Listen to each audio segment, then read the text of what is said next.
할렐루야. 사랑하는 성도 여러분, 6월 6일 화요일 아침 아까의 시간이 돌아왔습니다. 오늘 함께 보실 하나님 말씀은 신약성경 로마서 6장 1절로 14절까지의 말씀인데요.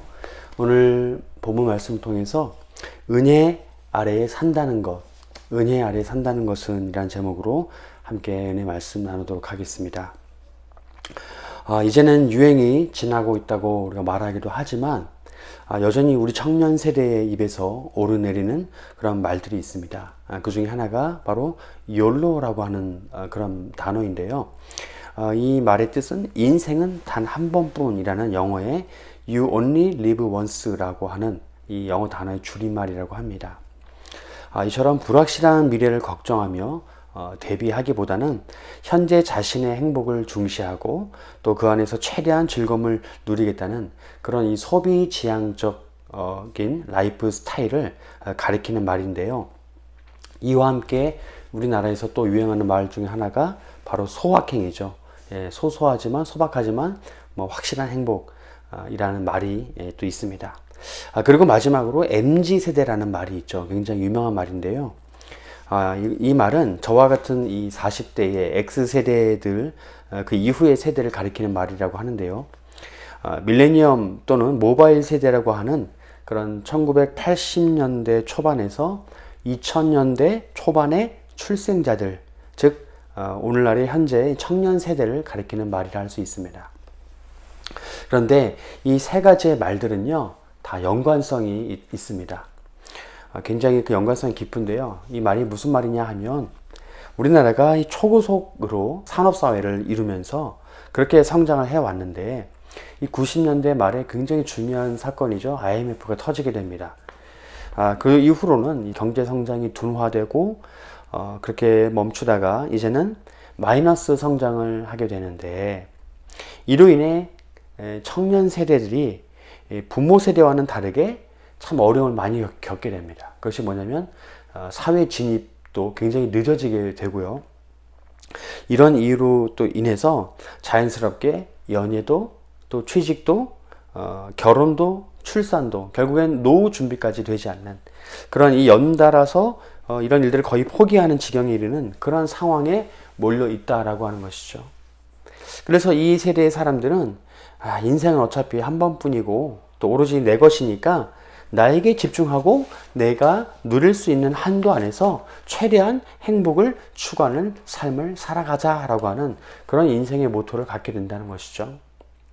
여기에는 여러분 자신의 의지보다는 어찌 보면 타인의 의지, 타의가 더 많이 들어갔다라고 우리가 생각해 볼 수 있는데요.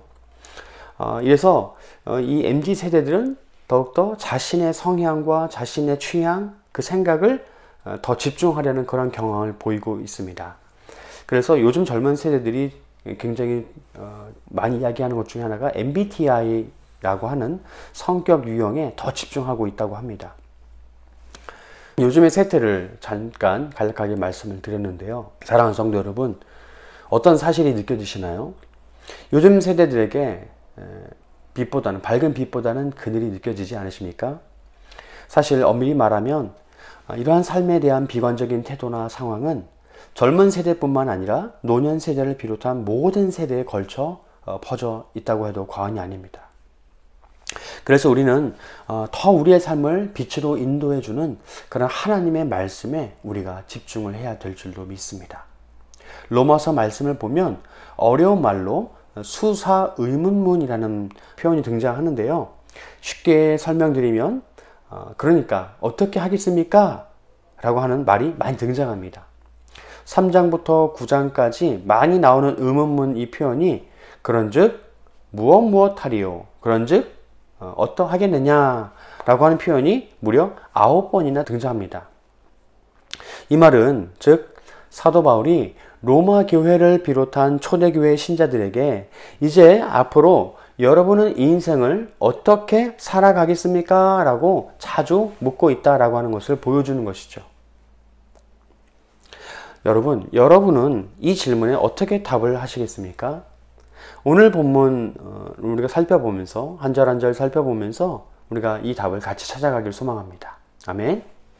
네, 그 전에 우리가 6장 시작의 말씀은 이 어떤 내용이냐, 바로 5장의 마지막 부분에 대한 답변으로 시작을 하는데요. 그 내용은 이렇습니다. 율법이 우리에게, 인간들에게 들어온 것은 그 죄가 더 드러나게 하려는 그런 목적인데, 이 말을 따라서 죄가 더한 것에 은혜가 넘친다는 표현이 나옵니다. 5장 마지막 부분에. 그러니까 이 표현은 죄의 통치가 더 넓고 강력할수록 하나님의 은혜가 그만큼 더 필요하다는 반증을 보여주는 것이다 라고 할 수 있습니다.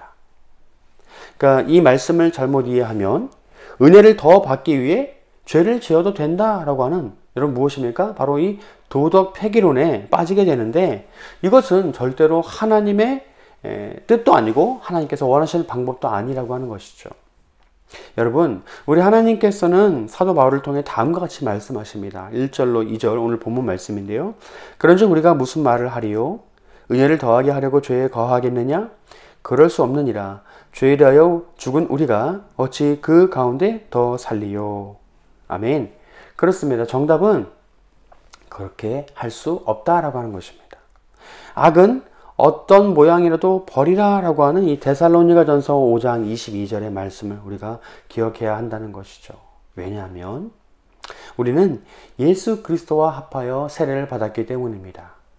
이것은 우리가 예수님과 함께 죽었고 또 그분과 함께 살게 된다는 바로 그 약속을 가리키는 것이죠. 이 약속을 여러분 우리는 받은 것입니다. 3절 5절 말씀을 이어서 읽어볼까요? 무릇 그리스도도 예수와 합하여 세례를 받은 우리는 그의 죽으심과 합하여 세례를 받은 줄을 알지 못하느냐? 그러므로 우리가 그의 죽으심과 합하여 세례를 받음으로 그와 함께 장사되었나니 이는 아버지의 영광으로 말미암아 그리스도를 죽은 자 가운데서 살리심과 같이 우리로 또한 새 생명 가운데서 행하게 하려 함이라. 만일 우리가 그의 죽으심과 같은 모양으로 연합한 자가 되었으면 또한 그의 부활과 같은 모양으로 연합한 자도 되리라. 아멘. 자, 여러분 보세요. 3절부터 5절까지의 말씀 보시면 합하여, 연합하여 라는 단어가 나옵니다. 이것은, 이 말은 헬라어로 쉼포토스라고 하는 그렇게 발음을 하는데요. 이것은 원래는 어떤 의미냐, 따로 떨어져 있지만 마치 한 몸인 것처럼 그것이 딱 붙어서 보이는 상태를 가리킵니다. 이처럼 예수님과 연합하여 죽기도 하고 살기도 할, 그렇게 연합되어진 그 사람들에게는 부활의 소망이 깃든다는 사실을 우리는 깨달아야 합니다. 그러니까 우리에게 부활의 소망이 있다는 것이죠. 우리 모두에게. 이어지는 6절로 11절의 말씀은 부활의 소망에 대한 구체적인 근거를 제시하고 있는데요. 함께 한번 더 읽겠습니다.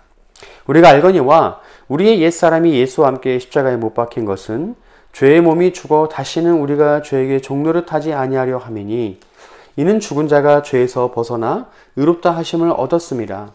만일 우리가 그리스도와 함께 죽었으면 또한 그와 함께 살 줄을 믿노니 이는 그리스도께서 죽은 자 가운데서 살아나셨음에 다시 죽지 아니하시고 사망이 다시 그를 주장하지 못할 줄을 알미로라. 그가 죽으심은 죄에 대하여 단번에 죽으시며 그가 살아계심은 하나님께 대하여 살아계심이니 이와 같이 너희도 너희 자신을 죄에 대하여는 죽은 자요 그리스도 예수 안에서 하나님께 대하여는 살아있는 자로 여길지어다. 아멘. 그렇습니다. 말씀이 증거하는 것처럼 그리스도와 연합한 우리는 더 이상 죄에게 종노릇하지 말아야 합니다. 왜냐하면 예수님께서 십자가에 달려 죽으셨다가 부활하심으로 인해 그 대속과 영생의 효력이 우리에게 전가되었기 때문입니다. 여러분 꼭 기억하시기 바랍니다. 예수님은 우리 죄를 속하시기 위해 2번 죽지 않으셨습니다. 오직 단 한 번으로 우리의 구속을 이루어 내셨습니다. 할렐루야. 그리고 그분께서 다시 사신 것은 하나님 앞에 다시 사신 것입니다. 그래서 사망이 더 이상 예수님을 주장하지 못하게 되는 것이죠. 이 말씀은 예수님께서 피조물들을 위해 또다시 십자가에 달리실 필요가 없다라고 하는 사실을 우리에게 증거해 줍니다. 그러므로 이러한 의를 전가받은 우리 역시도 한 번 죽지 2번 죽을 필요가 없다는 것입니다. 다시 말해 우리는 영원히 살기 위해 지금도 살아가고 있고 영원히 살기 위해 죽는 것도 우리 예수님께서 그러하신 것처럼 한 번만 죽으면 된다라고 하는 것을 우리는 깨달아야 합니다. 여러분 꼭 기억하시기 바랍니다. 우리의 죽음은 영원히 잠을 잔다거나 영혼 수면설을 이야기하죠. 마치 TV가 꺼지면 다 사라진다는 것처럼 그런 영혼 소멸설을 이야기하고 있지 않습니다. 함께 따라해 볼까요? 하나님과 함께 살고 하나님의 은혜 아래에 삽니다. 네, 맞습니다. 우리는 하나님과 함께 살고 하나님께서 베푸신 그 은혜 아래에 사는 것이죠. 이어서 오늘 말씀 12절, 14절 말씀을 읽겠습니다.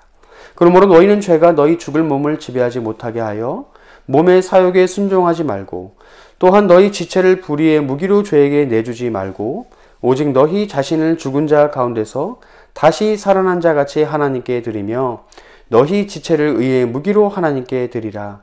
죄가 너희를 주장하지 못하리니 이는 너희가 법 아래에 있지 아니하고 은혜 아래에 있음이라. 아멘.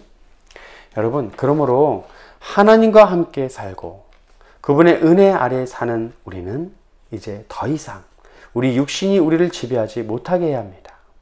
이전까지의 우리의 육신이 불의의 무기로 죄에게 사용되었었다면 이제는 우리 자신을 죽었다가 다시 부활할 사람처럼 그렇게 하나님께 제물로서 드려지고 또한 의로운 영적 전투에 사용되는 그런 의의 무기로 하나님께 드려져야 될 줄로 우리가 믿기를 소망합니다. 이 말씀은요, 즉 이제 더 이상 죄의 통치가 우리 가운데 있지 않다는 것을 말합니다. 14절 말씀이죠. 왜냐면요, 이제 우리는 우리의 죄를 드러내는 그런 법 아래가 아니라 우리의 죄를 속해주는 우리 예수님의 은혜 아래에 있기 때문입니다. 이제 우리는 각오해야 합니다. 여러분, 신자에게 영적 전쟁은 필수입니다. 악한 세력과 싸우기를 주저하거나 마다해서는 안 됩니다. 우리의 의지가 비록 약하고 약하다 할지라도 모든 것을 하나님께 맡기고 의로운 결정과 순종의 걸음을 우리는 내딛어야 합니다. 나라를 구하고 독립시키기 위해 목숨 바쳤던 우리 호국 소년들의 그 모습을 한 번 더 떠올리면서 또 무엇보다도 나를 구원하시고 온 세상을 구원하시기 위해 십자가에 달려 죽으시고 부활하신 예수님의 희생과 그분의 은혜를 묵상하는 그런 오늘의 하루를 보내시는 저와 우리 모두가 되기를, 모든 성도님들 되시기를 주의 이름으로 간절히 축원합니다. 기도하시겠습니다. 사랑의 하나님, 감사합니다. 주님, 우리에게 베풀어 주신 그 은혜의 날개 아래 우리가 거하길 원합니다. 그렇게 예수님과 살고 예수님의 부활을 소망하며 살게 하여 주시옵소서. 어떠한 역경과 고난도 우리를 지배하지 못하고 오직 의의 무기로 사용되어지는 그러한 삶 살아갈 수 있도록 인도하여 주시옵소서. 감사드리며 예수님의 이름으로 기도드립니다. 아멘. 네, 오늘도 또 즐거운 휴일 되시고 내일도 말씀으로 승리하시겠습니다. 감사합니다.